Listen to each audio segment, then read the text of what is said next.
Hello everyone, welcome back to study campus. Study campus के YouTube channel में आप सभी का स्वागत है। हम कर रहे हैं क्लास 12th और 12th क्लास में हमारी जो बुक चल रही है अभी वो चल रही है पार्टनरशिप। और पार्टनरशिप को लेकर हम जो चैप्टर कर रहे हैं ऑलरेडी बेटा इसमें बाकी चैप्टर कंप्लीट हो चुके हैं। एनपीओ को छोड़ के, एनपीओ भी बहुत जल्दी आने वाला है। बाकी सभी चैप्टर कंप्लीट हो चुके हैं। आपका फंडामेंटल अकाउंटिंग जो पार्टनरशिप की है वो कंप्लीट हो चुका है, इंट्रोडक्शन पार्टनरशिप। दूसरा है आपका वैल्यूएशन गुडविल। तीसरा है change in profit sharing ratio. Fourth उसके बाद आ जाएगा आपका एडमिशन, देन डेथ हो चुका है, अभी अभी हमने कंप्लीट किया है।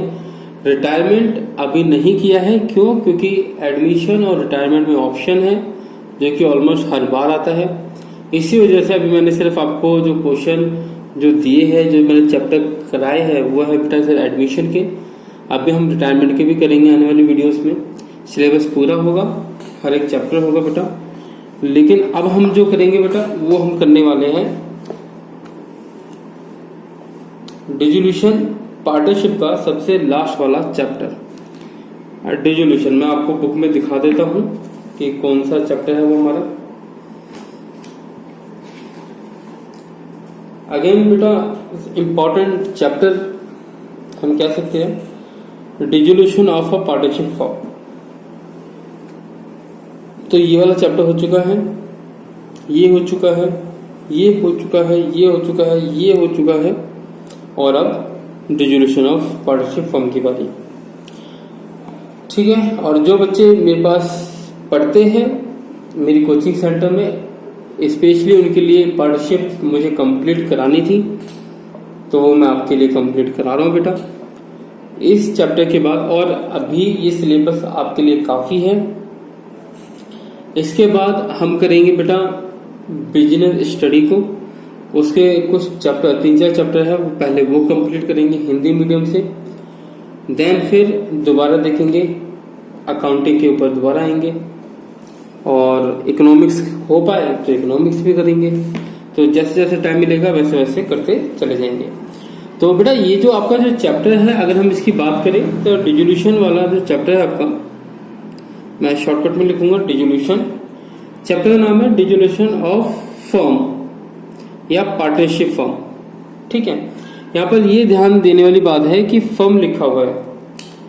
ये बेटा ध्यान देने वाली बात है कि फर्म लिखा हुआ है। कई बार आपको क्वेश्चन में पूछा जा सकता है डिसोल्यूशन ऑफ फर्म और dissolution of partnership. Dissolution of firm और डिसोल्यूशन ऑफ पार्टनरशिप में डिफरेंशिएट करो बेटा। कई बार क्वेश्चन ये आ सकता है। ये क्वेश्चन आपका देखो, ये क्वेश्चन बेटा आपका ना 3 नंबर में भी आ सकता है, थ्योरी का क्वेश्चन है। या फिर ये आपका आ सकता है बेटा 1 नंबर में भी, कुछ भी आ सकता है, कुछ कह नहीं सकते बेटा। अगर हम बात करें बेटा इसके वेटेज की, तो इसकी जो वेटेज है, अगेन पहले इसमें से बेटा 6 नंबर का क्वेश्चन आया करता था, लेकिन अब इस चैप्टर में से बेटा आपको क्वेश्चन देखने को मिल सकता है 4 का भी देखने को मिल सकता है। तो 6 या 4 का इसका वेटेज है। उसके पीछे का रीजन ये है, पहले 6 का होता था, अब ये 4 का इसलिए भी हो गया है क्योंकि एनपीओ ऐड किया हुआ है। और अगर एनपीओ ऐड किया हुआ है तो वो आपके 10 नंबर का है वो चैप्टर, वो बहुत इंपॉर्टेंट है। एनपीओ 10 मार्क्स का है। और ये मैं गारंटी आपको देता हूँ कि जब मैं आपको कराऊंगा तो आपका एक भी नंबर नहीं कटेगा, अगर आपने बहुत ध्यान से अगर चैप्टर किया तो 10 नंबर उसमें ऐड करने के चक्कर में उन्होंने क्या किया, बाकी चैप्टर से मार्क्स कम कर दिए। तो हो सकता है कि 4 नंबर, मिनिमम 4 नंबर का तो आएगा ही आएगा, वैसे मैक्सिमम 6 नंबर का आएगा। ठीक है। तो ये है क्या चीज, ये स्टोरी है क्या, ये चैप्टर क्या चीज है भैया, ये चैप्टर किस खेत की मूली है। डिसोल्यूशन ऑफ फर्म और डिसोल्यूशन ऑफ पार्टनरशिप का मतलब क्या होता है बेटा? डिसोल्यूशन का मतलब होता है खत्म करना। क्या करना बेटा? खत्म करना। अब फर्म को खत्म करना और पार्टनरशिप को खत्म करना, दोनों में बहुत बड़ा डिफरेंस है। कैसे डिफरेंस है बेटा? देखो, अगर आप बिजनेस को खत्म करोगे तो पार्टनरशिप अल्टीमेटली बंद हो जाएगी, अल्टीमेटली खत्म हो जाएगी। भाई जब बिजनेस ही नहीं रहा तो पार्टनरशिप किस बात की। ठीक है, डायग्राम देखो, अगर ये बिजनेस है और अगर ये फर्म ही नहीं रहेगी तो पार्टनरशिप कहां से रहेगी। ठीक है, तो अगर डिसोल्यूशन ऑफ फर्म होता है तो डिसोल्यूशन ऑफ पार्टनरशिप अपने आप हो जाता है। लेकिन अगर तीन पार्टनर है और ए बी सी कह रहा है कि भाई मैं ये बिजनेस नहीं करूंगा, कैरी ऑन आगे, अब मैं घर जा रहा हूँ, मेरी एज हो चुकी है, अब मैं हॉलीडे मनाऊंगा, गोवा जाऊंगा घूमने, और अब मैं बिजनेस में काम नहीं करूंगा आपके साथ। तो पार्टनरशिप खत्म हो गई यहाँ पे तीनों के बीच में। लेकिन अगर देखोगे तो इन दोनों के बीच में तो अभी भी है, राइट। तो बिजनेस ये दोनों संभाल लेंगे, सी चला गया, आप कह सकते हैं रिटायरमेंट हो सकती है एक। ठीक है, तो डिसोल्यूशन पार्टनरशिप में डिसोल्यूशन फर्म नहीं होता। अगर पार्टनरशिप खत्म होती है तो फर्म फिर भी चलती रहती है, क्योंकि जो बाकी पार्टनर्स होते हैं वो अपने हिसाब से बिजनेस को रन करते हैं आगे, अगर बिजनेस प्रॉफिटेबल है तो। अगर बिजनेस में लॉस हो रहा है तो बात अलग है। लेकिन अगर फर्म ही बंद हो जाए तो पार्टनरशिप किस बात की, फिर पार्टनरशिप सबके सब बेघर हो गए, सबके सब अपने अपने बिजनेस छोड़ के चले जाएंगे। ठीक है, तो ये डिफरेंस होता है बेटा डिसोल्यूशन फर्म में और डिसोल्यूशन पार्टनरशिप में। डिसोल्यूशन फर्म के अंदर पार्टनरशिप अपने आप डिसॉल्व हो जाती है, और डिसोल्यूशन पार्टनरशिप में कंपलसरी नहीं है कि फर्म डिसॉल्व हो, फर्म फिर भी चलती रहेगी अगर बाकी पार्टनर्स एग्री होते हैं तो। क्लियर हो गया पॉइंट। ठीक है, इसका बेटा क्वेश्चन आ सकता है थ्योरी का, तो वो मैंने आपको बता दिया, तो एक बार देख लेना कि इसमें डिफरेंशिएट भी करने को आ सकता है ये वर्सेस ये। ठीक है, तो एक बार ये भी देख लेना बेटा। तो इन दोनों के बीच में डिफरेंशिएट करना या इन दोनों का मीनिंग कुछ भी आ सकता है आपका एग्जाम में, तो थ्योरी का क्वेश्चन भी इसमें से बनता है। अब बात आती है कि इस चैप्टर में से क्वेश्चन किस टाइप के पूछे जा सकते हैं। तो सबसे ज्यादा जो मोस्ट इम्पॉर्टेंट जो इस चैप्टर में से देखने को मिलता है और हर बार देखने को मिला है बेटा, वो मिला है हमें जनरल एंट्री। इस चैप्टर से सबसे ज्यादा जो देखने को मिला है हमें वो मिला है जनरल एंट्री, क्योंकि अगर 4 नंबर का भी अगर क्वेश्चन आता है तो आपको पता है जनरल एंट्री पास करने में टाइम नहीं लगता और ये बच्चे बहुत आसानी से कर लेते हैं। और अगर ट्रिकी अगर जनरल एंट्री दे रखी है तो बच्चा वैसे की वैसे रह जाएगा, वो वैसे भी नहीं कर पाएगा। तो जो एग्जामिनर होता है, जो सीबीएसई बोर्ड है, वो बहुत ही दिमाग से जनरल एंट्री बना के दे देते हैं कि भैया अब ये बच्चा यहाँ पे फंस जाएगा। क्यों? क्योंकि फॉर्मेट भी ज्यादा कुछ खास बनाना नहीं होता, और ऐसे में जनरल एंट्री अगर आती है आपको तो आप 6 मिनट में कर दोगे, 5 मिनट में कर दोगे। और अगर आपको जनरल एंट्री नहीं आती, फिर चाहे आपको 3 घंटे दे दो या पूरा दिन दे दो, आप फिर भी गलत करके आओगे। तो जनरल एंट्री का इसका जो क्वेश्चन है वो बहुत ज्यादा फेवरेट है। जनरल एंट्री क्वेश्चंस के आने के चांसेस बहुत ज्यादा रहते हैं। फिर है बेटा इसका full length question.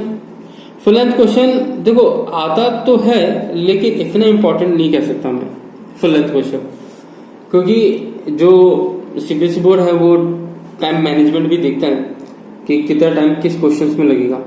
But full length question आ सकता है, उसमें मना नहीं करूंगा, बिल्कुल आ सकता है, लेकिन ये इतना इंपॉर्टेंट ना होगा, ये ज्यादा इंपॉर्टेंट होगा। बाकी जब सिलेबस कंप्लीट हो जाएगा बच्चों हमारा, देन उसके बाद फिर हम क्वेश्चन पेपर भी लेंगे और देखेंगे कौन से क्वेश्चंस बार बार पूछे जा रहे हैं। चैप्टर वाइज भी देखेंगे, टेस्ट पेपर भी होंगे आपके, ठीक है, सब कुछ होगा आपका, ठीक है। उसके लिए मैंने आपको बताया था कि आपको पेड मेंबरशिप लेनी पड़ेगी, और जहां पर आपका टेस्ट होगा, लाइव क्लासेस आपकी अलग से होगी, यूट्यूब पे नहीं होगी, अलग से एप्लीकेशन पे होगी आपकी लाइव क्लास, ठीक है। टेस्ट पेपर होंगे आपके, नोट्स आपको दिए जाएंगे, ठीक है, इंपॉर्टेंट क्वेश्चंस आपको दिए जाएंगे, कैसे तैयारी करनी है वो भी मैं आपको बताऊंगा, उसमें सारी चीजें मैं आपको बताऊंगा। आपको पेड मेंबरशिप लेनी है बेटा, और मेंबरशिप की जो बेटा फीस है वो कितनी है। अब देखो ऑलरेडी वैसे तो मैंने आपको ज्यादा बताई थी पहले, लेकिन मैं समझ सकता हूँ कि सभी बच्चे नहीं दे सकते, तो आपकी जो पेड मेंबरशिप है बेटा वो है आपकी 150 रुपीज की पर मंथ है बेटा, 150 रुपीज, ठीक है। और लेकिन ध्यान रखो बेटा, ये आपको जो पे करनी है, ये आपको पे करनी है, या तो आप मुझे पे कर सकते हो गूगल पे पर, या फिर फोन पे, पेटीएम बहुत ही कम यूज करूंगा मैं, लेकिन बट फिर भी पेटीएम भी आप कर सकते हो। ठीक है, नंबर क्या है बेटा वो मैं आपको देता हूँ 9315445501। एक बात और बेटा, इस नंबर पे जब आप पेमेंट कर दो सिर्फ तभी आपको मैसेज करके मुझे बताना है और जो स्क्रीनशॉट है वो सेंड कर देना मुझे। ठीक है, फिर मेरी तरफ से आपको कॉल आ जाएगी। ठीक, फिर कंफर्मेशन हो जाएगा, फिर मैं आपको लिंक दे दूंगा जहां पे आपकी लाइव क्लास हुआ करेगी, जहां पे आपको टेस्ट पेपर दिए जाएंगे, आपको मेल आईडी के थ्रू आपको सेंड कर दी जाएंगे या फिर आपको व्हाट्सएप के थ्रू आपको दे दी जाएंगे सारी चीजें, नोट्स आपके क्वेश्चन पेपर्स हो गए, आपके प्रैक्टिस पेपर हो गए, टेस्ट पेपर्स हो गए, ये सब पर्सनल क्लास पर्सनली बातचीत भी आपसे होती रहेगी उस टाइम पे। तो बात आती है बेटा जनरल एंट्री का क्वेश्चन आ सकता है जो कि बहुत ज्यादा इंपॉर्टेंट है। फुल लेंथ क्वेश्चन आ सकता है। फिल इन द ब्लैंक्स बहुत ही कम है। फिल इन द ब्लैंक्स बेटा बहुत ही कम चांसेस होते हैं इसके आने के, लेकिन सबसे ज्यादा चांसेस इसके हैं, फिर थोड़े से इसके हैं और इसको ऑलमोस्ट ना के बराबर है, पर फिर भी 3 फॉर्मेट है क्वेश्चन देने की तो आ सकता है। ठीक है, अब इस चैप्टर में हमें करना क्या है, तो आज हम ये देख लेते हैं कि इस चैप्टर में हमें करना क्या है बेटा। तो जैसे कि आपको पता है, मैं आपको ये बताने वाला हूं कि बिजनेस क्योंकि बंद हो रहा है, डिसोल्यूशन हो रहा है, तो बेटा अगर ये बिजनेस बंद होगा, मान के चलो ये बिजनेस अगर बंद होगा, अगर ये बेटा क्लोज होगा, अगर ये बेटा क्लोज हो जाएगा बिजनेस, तो मुझे बताओ जब कोई बिजनेस बंद होता है, इसके गेट पे मैंने ताला लगा दिया मान के चलो, तो अगर कोई बिजनेस बंद होता है तो क्या क्या कंडीशन देखने को मिलेगी आपको आगे। आप इमेजिन करना सीखो। देखो जब तक आप नहीं सीखोगे, आप इमेजिन नहीं करोगे, आप फील नहीं करोगे, तब तक आपको समझ में नहीं आएगा। तो आप फील करो, इमेजिन करो कि कैसे होगा अगर एक बिजनेस अगर बंद हो जाता है, एक दुकान अगर बंद हो जाती है तो आगे क्या होगा। तो उसका जो ऑनर है वो सबसे पहले क्या करेगा, देखो किसी भी बिजनेस में 2 चीजें होती है। बैलेंस शीट तो आपको पता ही है, ठीक है, यहाँ पे असेट्स होती है, यहाँ पर लायबिलिटी होती है। और आपको ये पता है कि assets is always equal to liability, दोनों सेम होते हैं, सेम होता है। ठीक है, जब भी बिजनेस बंद होगा बेटा, तो अब जो ऑनर है, जो कह सकते हो पार्टनर्स हैं, उनके पास अभी ऑप्शन है कि जितनी भी लायबिलिटी है उन सबको पे करो। अगर आप अपना घर बेच के अगर कहीं और जा रहे हो शिफ्ट होने के लिए, तो आपके घर पे जो दूध वाला लगा हुआ था, आपका काम क्या होगा बेटा कि उस दूध वाले को पेमेंट करना। ठीक है, अखबार वाला भी लगा था तो भाई अखबार वाले की पेमेंट करो, भाई जाते जाते सबकी पेमेंट करते हुए जाओ। ठीक है, ऐसे ही बिजनेस जब बंद होता है तो जो लायबिलिटी है आउटसाइड बिजनेस, इस बिजनेस के आउटसाइड की, ठीक है, मैं बाहर की बात करूंगा बेटा, आउटसाइड लायबिलिटी। ठीक है, आउटसाइड लायबिलिटी जो भी है बेटा उसको पे करेंगे हम। तो पे करने का तरीका क्या है, पे करने का तरीका होगा कि बेटा जितनी भी असेट्स हैं उन सबको बेच दो। क्या कर दो बेटा, बेच दो। अगर आप उनको बेच दोगे तो जो पैसा आएगा उससे आप लायबिलिटी पे कर दोगे। अब आउटसाइड लायबिलिटी कौन सी होती है, जैसे बैंक लोन हो गया, ठीक है, आपने पार्टनर से कोई लोन ले रखा है तो वो भी आउटसाइड लायबिलिटी में काउंट होता है। क्रेडिटर हो गए, सप्लायर हो गया, बैंक ओवरड्राफ्ट हो गया, तो ये सारी चीजें क्या हो जाती है आपकी, या आप डिबेंचर्स कह लो, ठीक है, आपने बोरिंग्स की हुई है लॉन्ग टर्म की, तो ये सभी क्या है आउटसाइड लायबिलिटीज है। अब आप उनकी पेमेंट करोगे तो पेमेंट करने का तरीका क्या है कि जो भी असेट्स है उनको बेच दो और जो कैश आएगा वो इसको पे कर दो। ठीक है, ये हम काम करेंगे। या दूसरा क्या कर सकते हो कि जो असेट है बेटा वो लायबिलिटी वाला लेके चला जाए।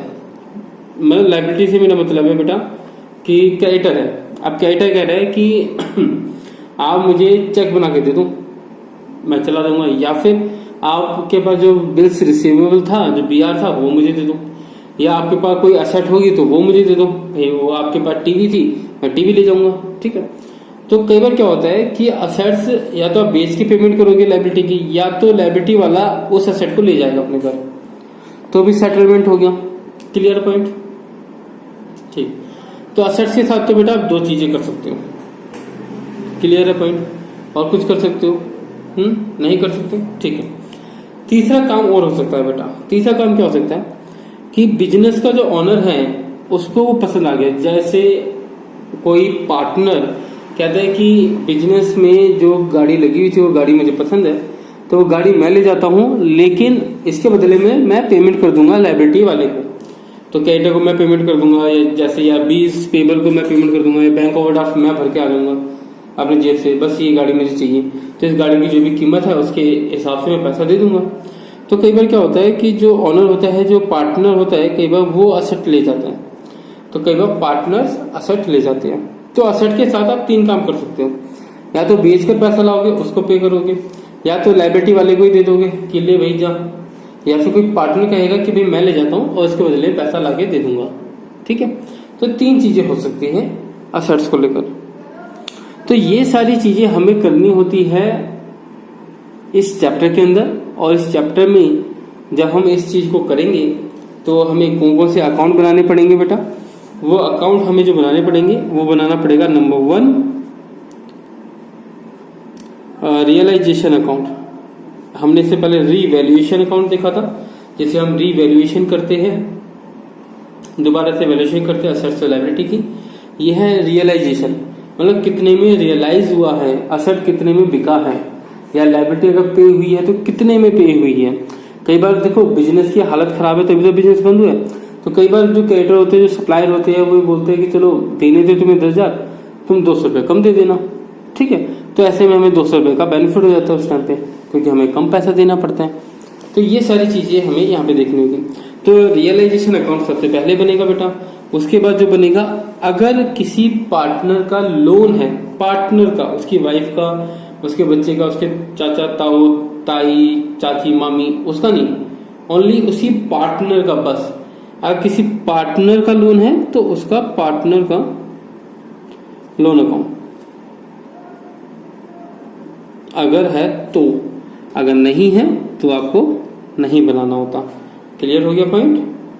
ठीक है, ये इन केस अगर होगा तो ही करना है, नहीं तो नहीं करना है। थर्ड पॉइंट में बेटा आपको जो करना होगा वो करना होगा पार्टनर्स कैपिटल अकाउंट।